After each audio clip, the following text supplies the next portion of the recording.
Qual a responsabilidade da diretoria do Fluminense na montagem do elenco e nos resultados dentro de campo? É sobre isso que a gente vai conversar a partir de agora.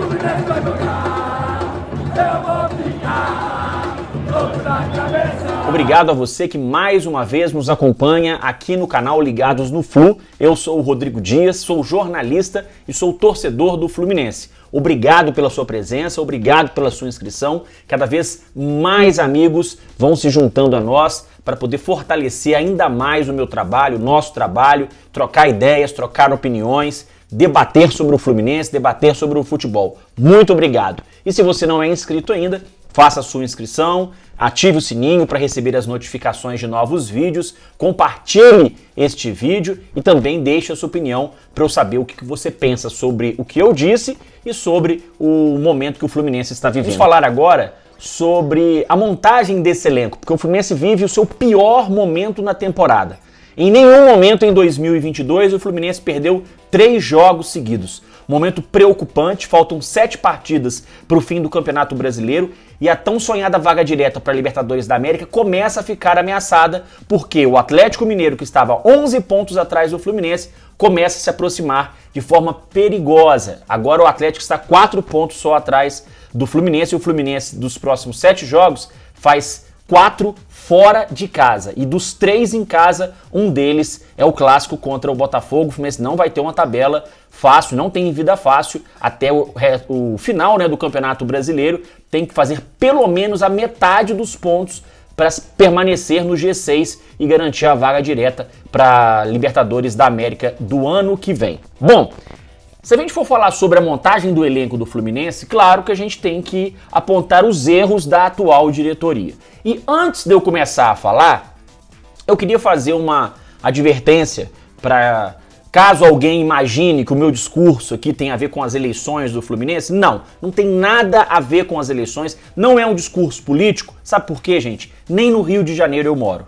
Eu não conheço o atual presidente, não conheço ninguém que é da oposição, não conheço as pessoas que estão se candidatando ou estão dando nome como pré-candidatos à presidência do Fluminense. Então esse é um papo reto de torcedor para torcedor. Eu não recebo nenhuma vantagem por falar bem ou mal de A, B, C, D. Para mim é indiferente porque eu não conheço nenhum deles, não recebo nada por isso. Aqui é papo de torcedor para torcedor. Então é só a minha opinião, o que eu penso e não tem nada a ver com política. A gente começa então analisando a montagem do elenco de 2022 com um erro cometido no ano passado, quando o Fluminense faz a contratação em definitivo do Caio Paulista. Gasta quase 8 milhões de reais, 8 milhões de reais para contratar em definitivo o Caio Paulista, que estava se recuperando de uma lesão e depois que ele voltou da lesão, nunca mais jogou a bola que ele estava jogando no início do ano. Vinha sendo um dos principais jogadores na Libertadores, se machucou, o Fluminense foi lá, comprou o passe dele em definitivo, nunca mais o Caio Paulista jogou o que jogou naquele início de temporada passada, e agora o torcedor tem que ir para o Maracanã para vaiar o Caio Paulista pelas atuações recentes dele, e também a gente tem que levar em consideração que ele vem atuando fora da posição dele. Tem isso também. Ele tem responsabilidade, mas também tem esse outro lado que ele vem jogando improvisado na lateral esquerda por causa de um outro erro da diretoria. Mas enfim, os erros começaram o ano passado quando o Caio Paulista foi contratado em definitivo. E apesar do erro na contratação do Caio Paulista, houve um acerto que foi a contratação do John Arias, hoje um dos principais jogadores do elenco. Para esse ano, logo que começou 2022, qual foi o erro? Contratar Abel Braga. Ganhou o Campeonato Carioca? Ganhou.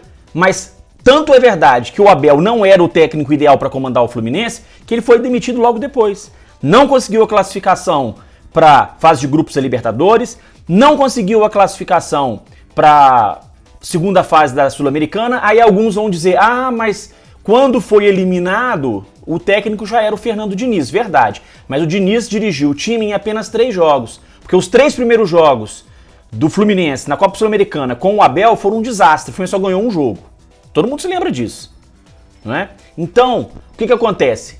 Houve o erro na contratação do Abel. Beleza, o Abel ganhou o Campeonato Carioca, mas não era o nome certo para comandar o Fluminense. Tanto é que ele foi demitido depois, saiu, né, chegou a um acordo com a diretoria e entrou o Fernando Diniz. A montagem do elenco.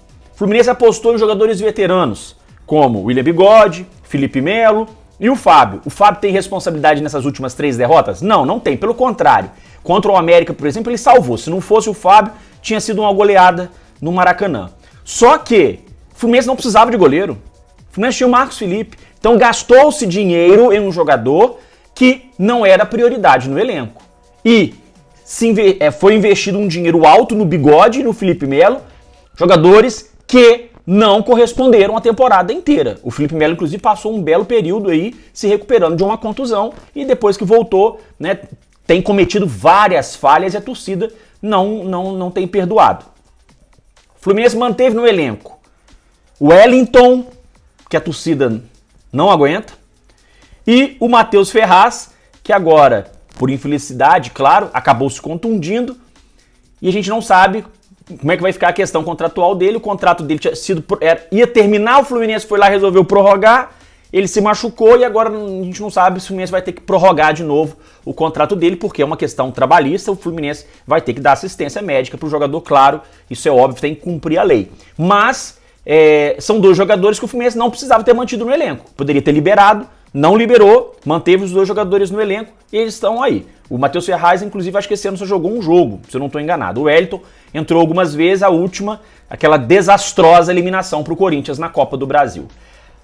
O Fluminense trouxe 2 laterais, o Fluminense precisava de lateral esquerdo, trouxe 2. Um emprestado, que não se encaixa no perfil do Fernando Diniz, que é o Pineda, e o outro é o Cristiano, o Cris Silva, que o Fluminense pagou 9 milhões, pagou não, tá pagando, porque foi parcelado em prestações a perder de vista.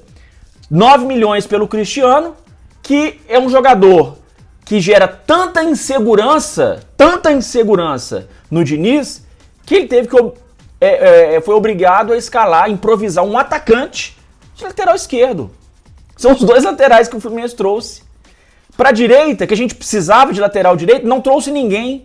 Manteve o Calegari improvisado na reserva do Samuel Xavier. Aliás, o Samuel Xavier, né, vem numa decrescente também nos últimos jogos. O jogo contra o América é a Avenida Samuel Xavier. Por ali o América, deitou e rolou. Pelos 2 lados, né? Pelos 2 lados. Havia 2 avenidonas ali de 6 pistas. O América deitou e rolou. Para a zaga, quem o Fluminense trouxe? David Duarte. Só jogou 11 jogos esse ano. Também não inspirou confiança nenhuma na torcida. 11 partidas fez o David Duarte e o Fluminense ainda liberou o Lucas Claro, que esse ano também não vinha jogando bem. Ou seja, a defesa do Fluminense é uma bagunça, né? Em termos de montagem de elenco. Aí o Fluminense trouxe para o meio de campo o Natan, que agora começa a mostrar, né, serviço.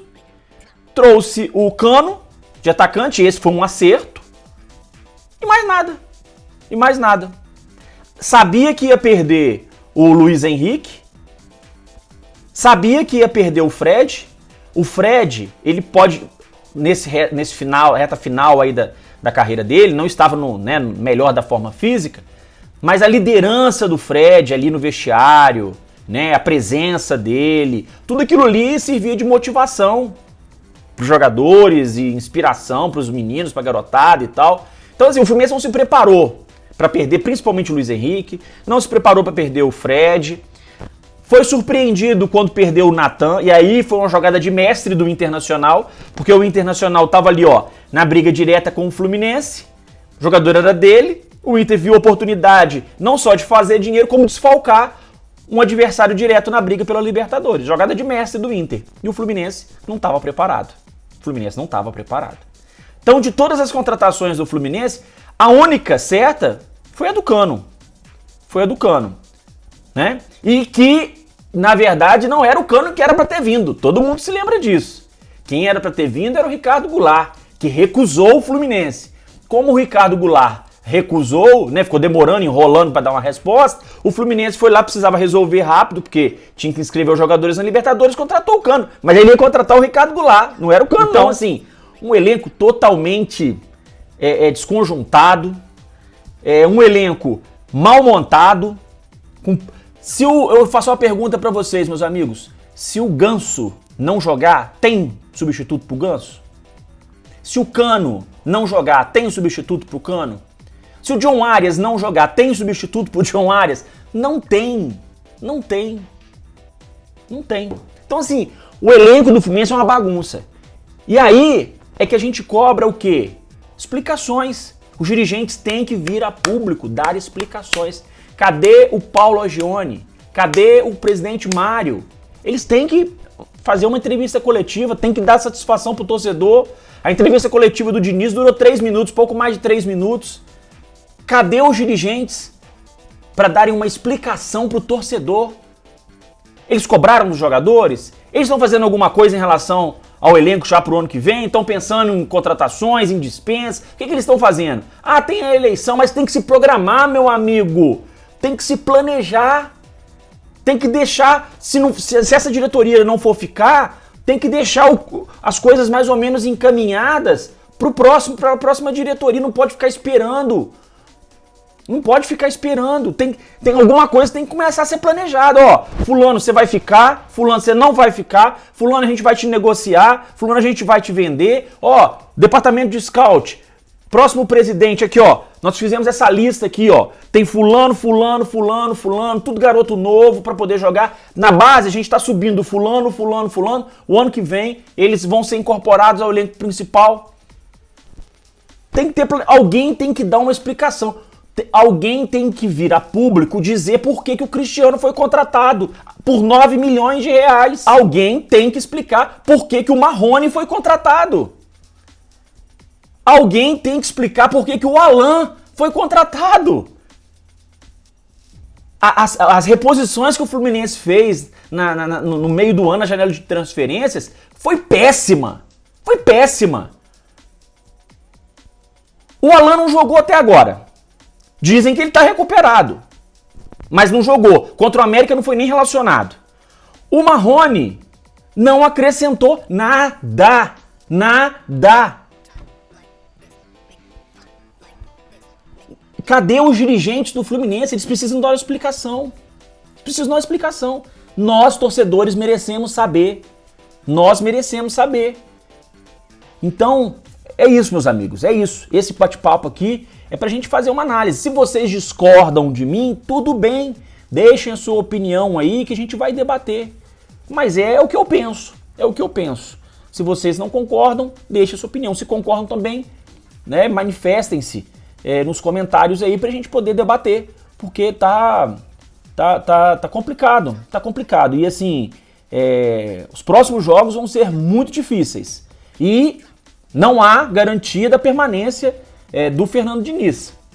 Para alguns seria ótimo, para outros nem tanto. O fato é que a gente tem 7 rodadas para fazer pelo menos a metade dos pontos e garantir a vaga direta na Libertadores. Eu espero que o Fluminense não apronte, né, nenhuma palhaçada com a gente nesse final de ano.